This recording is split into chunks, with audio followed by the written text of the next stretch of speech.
Isang magandang umaga po sa ating lahat. Palakpakan nga po natin ang Panginoon. Hallelujah. At muli po tayong tumayo bilang paggalang po natin sa salita ng ating Panginoon. Sa aklat po na Dr. Luke, chapter 16, verse 10, basahin ko po sa magandang balita Biblia. Ang mapagkakatiwalaan sa maliit na bagay ay mapagkakatiwalaan sa malaking bagay. Ang mandaraya sa maliit na bagay ay mandaraya rin sa malaking bagay. Pagpalain ng Panginoon ang kanyang masalita na atin pong nabasa. Maaari na po kayong umupo. Noong nakaraang linggo po ay tinalakay natin about the faithfulness of God. Kasi nasa series po tayo ng faithful. Noong Sunday ay tinalakay po natin the faithfulness of God. Ngayon naman ay tatalakayin natin faithful in the little things. Yung tapat sa mga maliliit na bagay. Ang katapatan po ay laging nakikita sa maliit o sa malaking bagay at sa mga extraordinary things. But minsan, ito rin po ay nahahayag sa maliit at simpleng bagay na ating ginagawa sa bawat araw. At titingnan po natin dito yung sinabi ni Jesus sa ating pong teksto na whoever can be trusted with every little can also be trusted with much. Na ang mapagkakatiwalaan sa maliit na bagay ay mapagkakatiwalaan sa malaking bagay. Ipinapakita lamang po nito at ipinapaalala sa atin ng ating Panginoong Hesus na yung maliit na responsibilidad ay napakahalaga sa ating pong Panginoon. Small things is matters to God. Kaya wag po nating maliitin yung mga maliliit na bagay. Kasi ang mga maliliit na bagay, yan po ay napakahalaga sa ating Panginoon. Sa tao, ang mahalaga sa tao ay yung malaking bagay, yung napakarami. Pero pag napakakunti, parang hindi mahalaga sa kanila. Pero tandaan po natin, sa harapan ng Panginoon, mas pinapahalagahan niya o napakahalaga sa Kanya yung kakaunti o yung mga maliliit na bagay. Ibig pong sabihin, yung pagiging tapat po natin sa ating oras, yung pagiging tapat po natin sa ating mga salita, yung pagiging tapat po natin sa ating mga responsibilidad, yung pagiging tapat po natin sa ating mga relationships, at yung pagiging tapat po natin sa ating paglilingkod sa Panginoon, bagamat napakaliit lamang na bagay sa tingin po natin, napakahalaga po, napakalaki po yung impact sa harapan ng ating Panginoon. Uulitin ko po, small things matters to God. Yung mga maliliit na bagay ay napakahalaga sa Panginoon. Faithfulness in the little things is preparation for greater things. Napakaliwanag po sa ating binasa na ang pagiging tapat sa maliliit na bagay ay paghahanda sa malaking bagay na ipapagawa o ipagkakaloob, ipagkakatiwala sa atin ng Panginoon. Yung tanong ay, pinapahalagan ba natin yung maliit na bagay na ibinigay sa atin ng Diyos? Minsan, nagbasikmat. Minsan, ang late naman, ang konti naman. Dinala yung dak-dak ko lang. But sa umagang ito, ay tuturuan tayo ng Panginoon na pahalagahan at maging tapat sa mga maliliit na bagay na pinagkaloob sa atin ng Panginoon. Number 1, be faithful with what you have. Maging tapat ka sa bagay na meron ka. Huwag mo nang antayin na yung bagay na meron ka ay dumami pa. Kung ano man yung meron sa'yo, maging tapat ka doon. Gamitin natin yung bagay na ibinigay sa atin ng Panginoon. Kung ano man yung meron ka na ibinigay sa iyo ng Panginoon, maging tapat ka doon at gamitin mo yon para sa kalwalhatian ng ating Panginoon. Be faithful with your time. Maging tapat tayo sa ating mga oras. Use our time wisely. Meron pong kasabihan na time is gold. Hindi na natin maibabalik yung oras. So habang may oras pa po tayo, yung oras, yung panahon na ibinigay sa atin ng Panginoon, gamitin po natin yon. Give time to God and give time to others. Kailangang maging balansi po tayo sa lahat. Kung marami kang oras sa iba at kakaunting oras mo sa Panginoon, kapatid, baka kailangan mong balansihin ang bawat pagkakataon. Anong sabi ng Ephesians chapter 5 verse 16? Redeeming the time because the days are evil. Samantalahin natin ang bawat pagkakataon sapagkat pasama na ang takbo ng panahon o ng daigdig. Kaya yung oras, yung panahon po natin na ibinigay sa atin ng Panginoon, kapag sinayang mo yung oras ngayon, hindi mo na po kayang ibalik ito. Kasi bawat oras dapat pahalagahan po natin.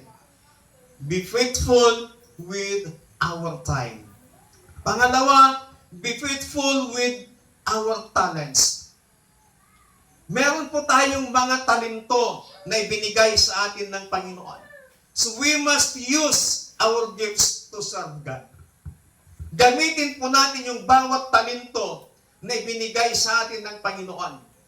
Do not compare your talents with others. Na habang ginagamit mo yung talento, yung kaloob sa iyo ng Panginoon, huwag mong ikukumpara yung talento mo, huwag mong ikukumpara yung gifts mo sa Panginoon.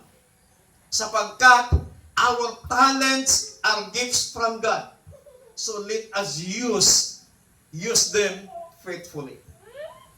Gamitin natin ng tapat sa harapan ng ating Panginoon. Ang mang talento ang ibinigay sa iyo ng Panginoon, yan ay regalo sa iyo ng Diyos. Dapat gamitin mo yon para sa kalwalhatian ng ating Panginoon. Be faithful with your resources. Anumang meron ka, maging tapat ka sa bagay na ipinagkaloob sa iyo ng Panginoon. Ulitin ko, huwag mo nang antayin na lumaki pa. Kasi habang aantayin mong lalakihan, sa maliit pa lamang, hindi ka na mapagkatiwalaan, mas lalo na kapag lumaki yan, mas lalo kang manghihinayang, mas lalo kang hindi mapagkakatiwalaan. But kapag nagsimula ka na mapagkakatiwalaan sa maliit na bagay, kapag lumaki yan, dumami yan, mas lalo kang mapagkakatiwalaan. Kasi the more na mapagkakatiwalaan ka sa harapan ng Panginoon, the more na natutuwa sa iyo ang Panginoon, then the more na palalakihin ng Panginoon yung resources mo kasi nakikita ng Diyos na ginagamit mo para sa kalwalhatian ng ating Panginoon. Be faithful where God has placed you. Maging tapat ka kung saan ka inilagay ng Panginoon. Meron kang trabaho, maging tapat ka doon sa trabaho mo. Sa church, kung saan ka inilagay ng Panginoon, maging tapat ka doon. Sa church net, saan ka dinala ng Panginoon. Sa ating mga tahanan, maging tapat po tayo sa ating mga tahanan. Kung saan ka inilagay ng Diyos, dapat maging tapat po tayo doon. Pangalawa, be faithful where you are.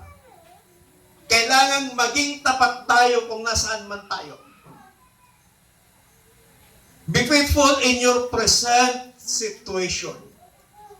Sa kasalukuyan mong sitwasyon, we must serve God where you are.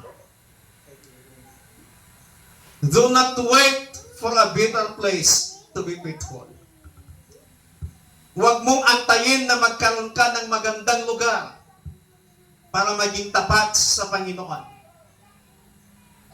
Pero kung nasaan ka man, ano man yung sitwasyon mo ngayon, maging tapat ka sa bagay na yan. Si Joseph po, kilala po natin si Joseph. Bagamat ibininta siya ng kanyang mga kapatid at naging alipin siya doon sa Ehipsyo. Pero yung pagiging alipin niya doon, hindi naging hadlang para maging tapat siya sa Panginoon. At sa kanyang pagiging katapatan, natuwa ang Panginoon at maging ang hari na si King Pharaoh natuwa, kaya prinumot niya si Joseph. So sa pagiging alipin, ginawa niya ngayon na alalay, kanang kamay si Joseph. Bago kainin ng hari yung kanyang pagkain, si Joseph muna ang kakain. Bago inumin ng hari yung kanyang inumin, si Joseph muna ang iinom. Sa mga paghanda ng pagkain kay King Pharaoh, si Joseph muna. Hanggang sa natuwa ang hari. Na-promote na naman si Joseph hanggang sa siya'y naging katiwala na sa loob ng palasyo. Bakit nangyari yon? Because of his faithfulness. So anumang sitwasyon na meron ka ngayon, kapatid, kapag ikaw ay naging tapat sa Panginoon, asahan mo, kapag natuwa sa iyo ang Diyos, sa pagiging matapat mo sa Kanya, ikaw ay ipopromote o ikaw ay pagpapalain ng Panginoon. Amen? Palakpakan po natin ang Diyos. Be faithful in your responsibilities. Maging tapat tayo sa ating mga responsibilidad. We must do our duties with excellence. Be trustworthy in small and big responsibilities. Maliit man o malaking responsibilidad, dapat maging mapagkakatiwalaan tayo. Faithfulness is shown by how we handle with God or what God has entrusted to us. Yung pagiging matapat ay naipapakita kung papaano natin minamanage yung bagay na ipinagkatiwala sa atin ng Panginoon. Napakaliwanag yung ating pong binasa na kapag tayo ay mapagkakatiwalaan sa maliit na bagay, pagkakatiwalaan ka ng Diyos ng malaking bagay. Be faithful even when it is difficult. Kahit na napakahirap ang sitwasyon, maging tapat tayo sa Panginoon. Stay faithful during trials. Alam na po natin ang kwento ni Shadrach, Meshach at Abednego. Yung tatlong magkakaibigan. Bagamat buhay nila ang kapalit, naging alipin sila doon sa Babylonia. At yung kanilang pagiging matapat sa Panginoon, maraming nagmamasid sa kanila para sila'y siraan. At yung pagiging tapat nila sa Panginoon, natutuwa ang hari na si King Darius.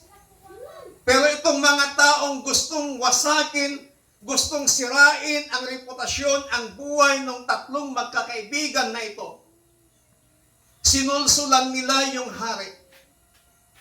Kaya mag-ingat po tayo sa mga sulsultan. Hindi konsultan, mga sulsultan. Para ikaw ay wasakin, para ikaw ay sirain. Nagbigay sila ng advice kay King Darius. Ginawa naman ni King Darius. Pero kahit buhay ang kapalit, ang hindi susunod sa utos ng hari ay itatapon doon sa pugon ng apoy. At ang sabi ng Biblia, 7 bisis nilang pinainit yung pugon. At pagtunog ng kampana, lahat lumabas. At sila'y nagpatira pa, sumamba sa ribulto na ipinagawa ni King Darius. Pero itong tatlong magkakaibigan na sina Shadrach, Meshach at Abednego, nakatayo pa rin po sila, hindi po sila lumuhod. Meron po palang nagmamasid sa kanila. Nakakita sila ng butas. Ayun, nilapitan nila yung hari. At sinabi nila, di ba, mahal na hari, meron kang kautusan na ipinalabas. At hindi na maaaring baliin ito. Ang sabi ng hari, oo. Sabi ng mga nagmamasid ng mga sultan, itong tatlong magkakaibigan na ito, hindi sila sumusunod sa utos mo. Galit na galit ang hari. Pinatawag sina Shadrach, Meshach at Abednego. At inutusan ng hari na painitin yung pugon. At ang sabi ng hari, nawa yung Diyos na inyong sinasamba ang magligtas sa inyo. Ang sabi ng Biblia, itinapon sa pugon ng apoy sina Shadrach, Meshach at Abednego. Pero ang sabi ng Biblia, ang tatlong magkakaibigan na ito, palakad-lakad lang sila sa gitna ng apoy. Sumigaw ang hari.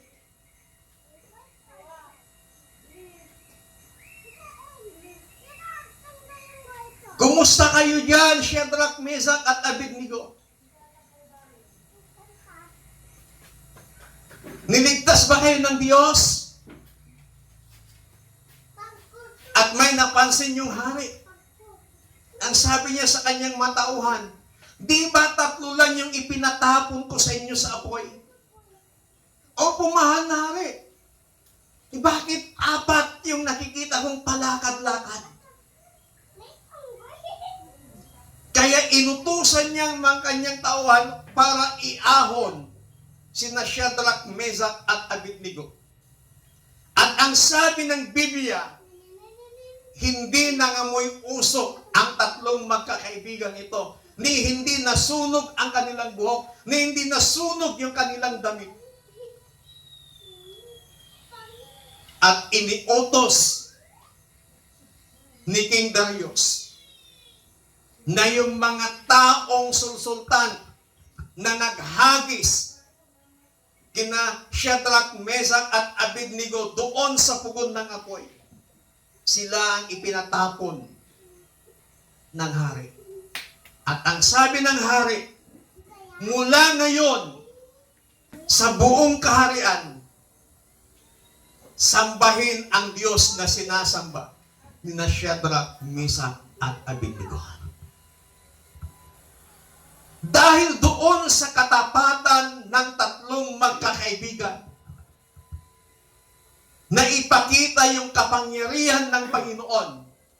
At dahil doon sa kanilang katapatan, nagkaroon ng malaking impact doon sa kaharian sa Babylonia. At dahil sa katapatan ng tatlong magkakaibigan sa Panginoon, maging ang hari, ipinag-utos niya na wala silang ibang sasambahing Diyos maliban sa Diyos na sinasamba na Shadrach, Meshach at Abednego. Nagpapakita lamang dito kapag tayo ay maging tapat sa Panginoon during the difficulties in life. Kapatid, doon mo makikita, doon mo mararanasan yung kapangyarihan ng Panginoon na kikilos sa buhay ng bawat isa po sa atin. So we must be faithful even when it is difficult. Pangatlo at ang panghuli, be faithful when nobody is watching. Sa Hebrews chapter 4 verse 13, sa magandang balita Biblia, walang nilalang na makakapagtago sa Diyos. Ang lahat ay hayag at lantad sa kanyang paningin, at sa kanya tayo magsusulit ng ating mga sarili. Napakadaling ipakita na ikaw ay tapat kapag may nakakakita sa iyo. Subalit, kumusta ka kapag ikaw ay nag-iisa? Kumusta ka kapag hindi mo kasama ang mga kapatiran mo sa Panginoon?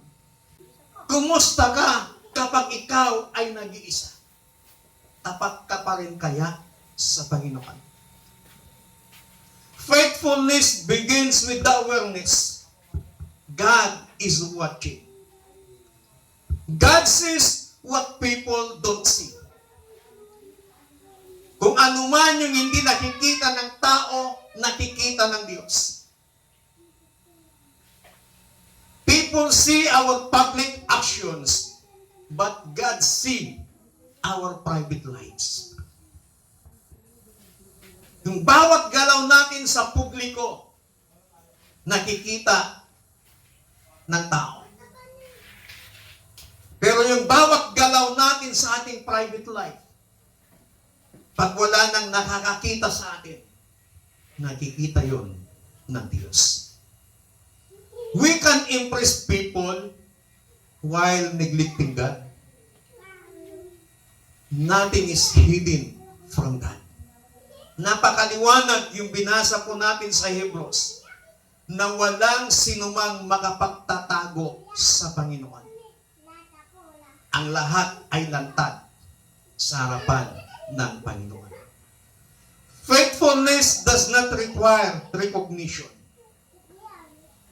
Yung pagiging matapat ay hindi naghahanap ng recognition. Faithfulness is not dependent on applause.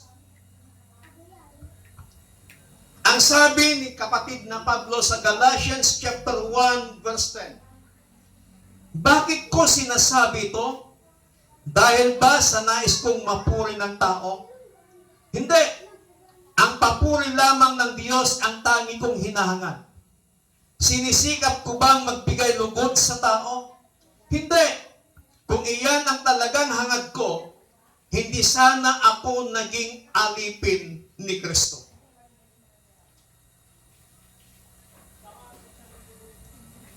Ipinapaalala lang sa atin dito ni kapatid na Pablo na even na walang approval ang tao sa atin, maaari pa rin tayong magpatuloy sa ating buhay, sa ating paglilingkod sa Panginoon. Kung ang motibasyon mo sa paglilingkod sa Diyos ay recognition, kapatid, madali ka lang ma-discourage. When recognition is our motivation, ibig sabihin, we serve when people is watching. Kapag ang ating motibasyon sa paglilingkod sa Panginoon ay yung recognition, makilala at palakpakan ka, we give when people know about it. We work hard when we receive praise. When recognition is your motivation in serving God, we become discouraged when someone else gets the credit. But when God is our motivation, naglilingkod ka sa Panginoon kahit walang nakakapansin sa ginagawa mo. Nagbibigay ka sa Panginoon kahit walang nagpapasalamat sa iyo. Kapag ang motibasyon mo sa paglilingkod sa Diyos ay ang Diyos, nakakapagpuri ka sa Diyos kahit na walang nakakapansin sa ginagawa mo. If applause is your fuel, silence will make you stop.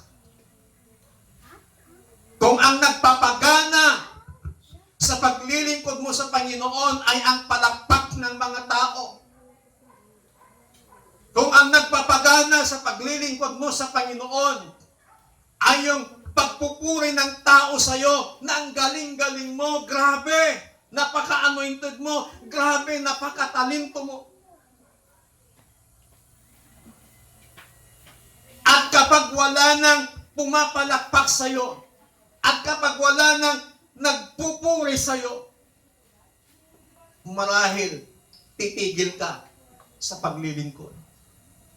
Pero kung ang motibasyon mo ay ang Diyos, kahit walang pumapansin, kahit hindi nila nire-recognize yung ginagawa mo, God is watching for you. Amen. Maging tapat tayo when nobody is watching. Always remember, may dalawang mata na nakamasid sa'yo, na nanonood sa'yo. That is the eyes of our God. Palakpakan nga po natin ang Panginoon. Ulitin ko yung ating teksto.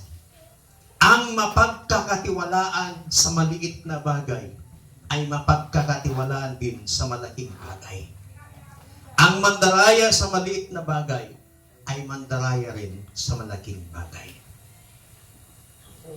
Be faithful in the little things. Pahalagahan po natin yung maliliit na bagay na meron tayo. Be faithful with what you have. Be faithful where you are.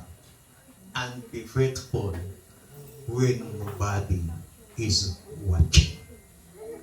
Tayo nga po lahat ay tumayo.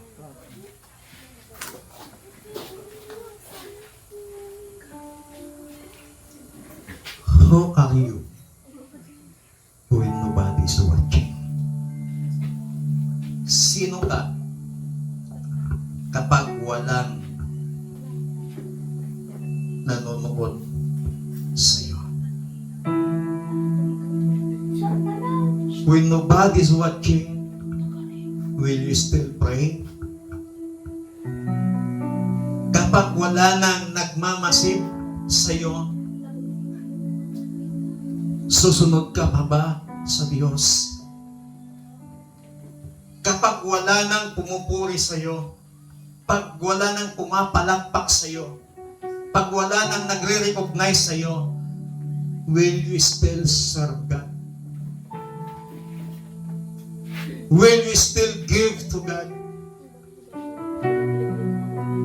When nobody's watching, will you still tell the truth? Total, mag-isa lang naman ako.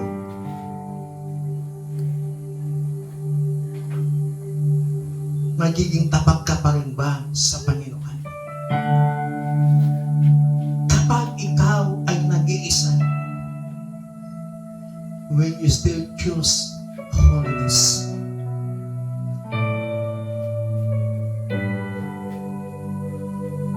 Kapag ikaw ay nag-iisa, will you still honor God?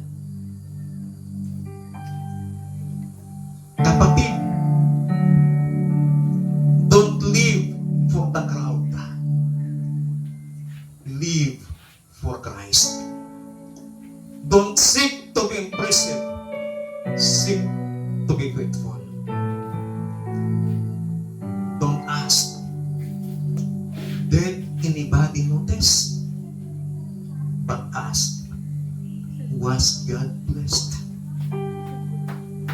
magsimba ng ibang tao,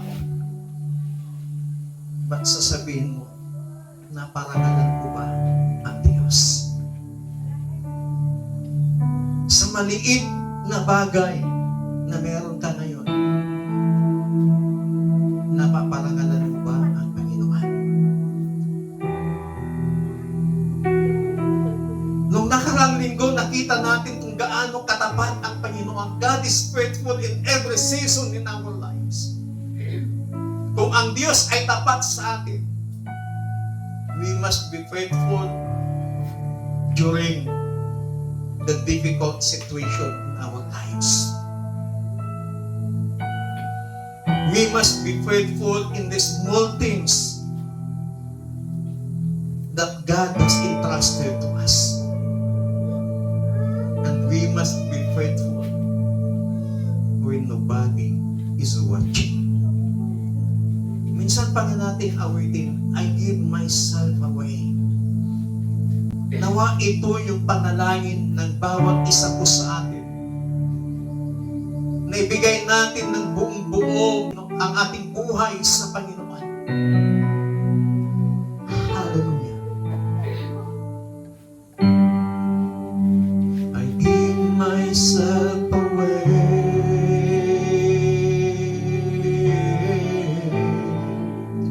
I give myself away.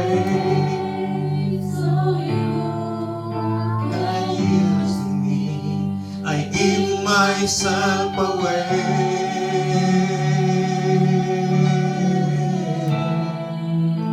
I give myself away so you can use me. I give myself away.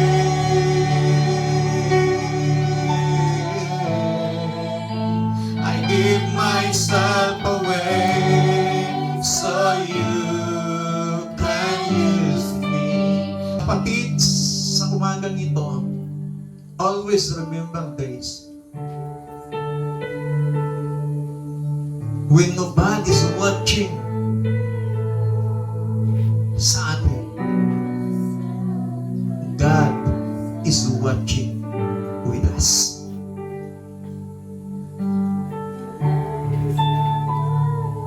We must be faithful kung saan ka inilagay ng Panginoon. Maging tapat ka sa ipinapagawa sa iyo ng Panginoon. Maging tapat ka sa mga resources na ibinigay sa iyo ng Panginoon. Maging tapat ka sa mga kakayahan, sa mga skills, sa mga talentong ibinigay sa iyo ng Panginoon. Even nobody is watching to you. Lagi mong pakaisipin, may mata na nagmamasid sa iyo 24/7.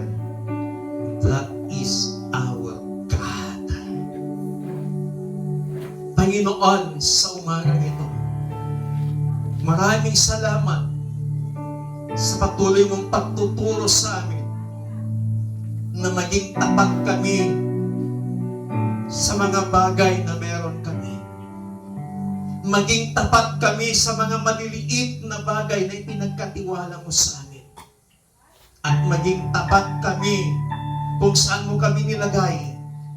Maging tapat kami, Panginoon, even when nobody's watching with us.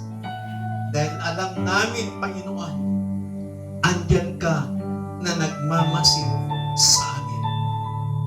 Lord Jesus, sa umagang ito, we ask your precious Holy Spirit to help us na maging tapat sa iyo. Maging tapat sa lahat ng pagkakataon. Maging tapat sa lahat ng panahon sa aming mabuhay. Maging tapat kami sa inyo, Panginoon. Salamat po, Diyos. Salamat po sa inyong pagtuturo sa amin. At umaasa kami na iyong banal na Espiritu ang siyang patuloy na gagabay sa aming mabuhay sa bawat araw. wala kaming ibang hangad, kundi maparangalan ka, mapaparihan ka, maitaas ka sa aming mga buhay.